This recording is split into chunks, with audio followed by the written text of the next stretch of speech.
So just think about it. Congress is sitting at the blackjack table, and those are your three dealers. They said, hey, every time you come to the table, you got a guaranteed 21. Okay. So they've been getting the blackjack for almost 10 years with this war because they making money like this. Messing with some people's money, ain't he?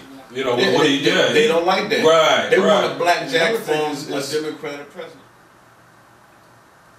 It's two sides, a two-sided coin. Sure. The Republicans say, well, we're not going to pass his job bill. But you know, a couple of years ago, that was the Republicans' job bill. It's the same bill, isn't it? It's the same bill, right? They passed some parts of it. So in other words, they didn't get a 21, they got a draw. Okay. They didn't get a blackjack, but these other presidents, President Obama didn't get a blackjack. It's like, Mr. President. Sure. But with President Barack Obama, it's Obama. I noticed that. CNN does that a lot. I noticed that. A lot of news people do that a lot. Right. You know, this is the chief. Right. When I worked downrange doing security for General Dempsey, I didn't go up to him and say, hey, Dempsey, what's going on today? Right. Respect his office and his I would get my head handed to me. Understood, yeah. So, you know, whether you like the person or not, you have to respect that he or she is the chief.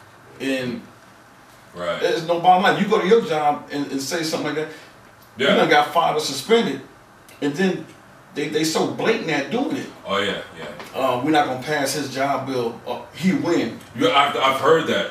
But the thing is, though, shouldn't the country as a whole be winning? When I heard them, you know, a couple of those Republican people say that if we do this, he wins. He wins what? Well, I mean, winning for the people, for the citizens, isn't that a win for everyone? They don't look at it that way. Now I call that a David and Goliath. Okay. You know what happened in the Bible, right? Right. Okay. Goliath, our Senate. All they want is to keep getting that money and getting that money and getting that money. Now what's going to happen is us, the middle class people, the poor people, which include our veterans and our soldiers, who's not making the $250,000 a year or have that in their bank account like as of today. What's going to happen is Goliath's going to have all that funds, which is the Senate.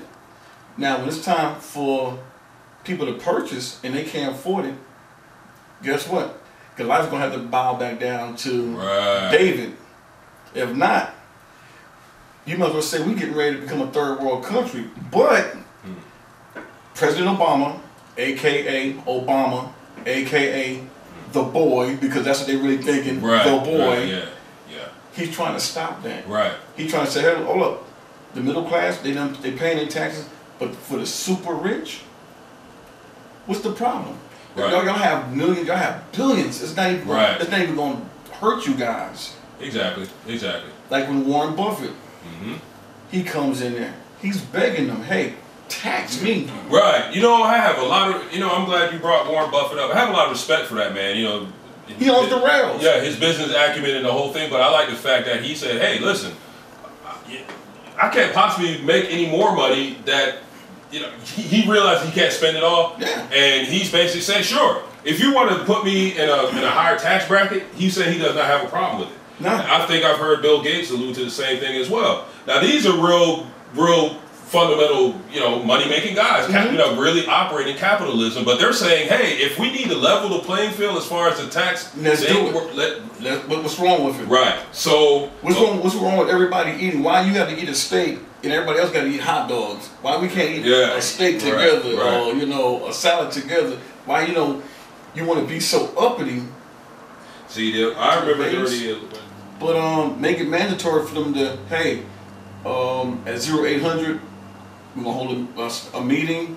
I want everybody here so we can go through the mental health process in a timely manner. And if it takes 6 months to brief these guys, and for them not to have to worry about losing their security clearance. Because if I knew that they hid something from me and I'm one of the generals or even a soldier, and we're going to ride along in the war zone, if another war ever comes up, I want to know that everybody in my vehicle, they're good to go. They say we don't need nobody just going up there shooting everybody, and you know, and now we got a big old fiasco going on. And I would like to know that. I guess the family member would like to know that too when they said, well, we regret to inform you.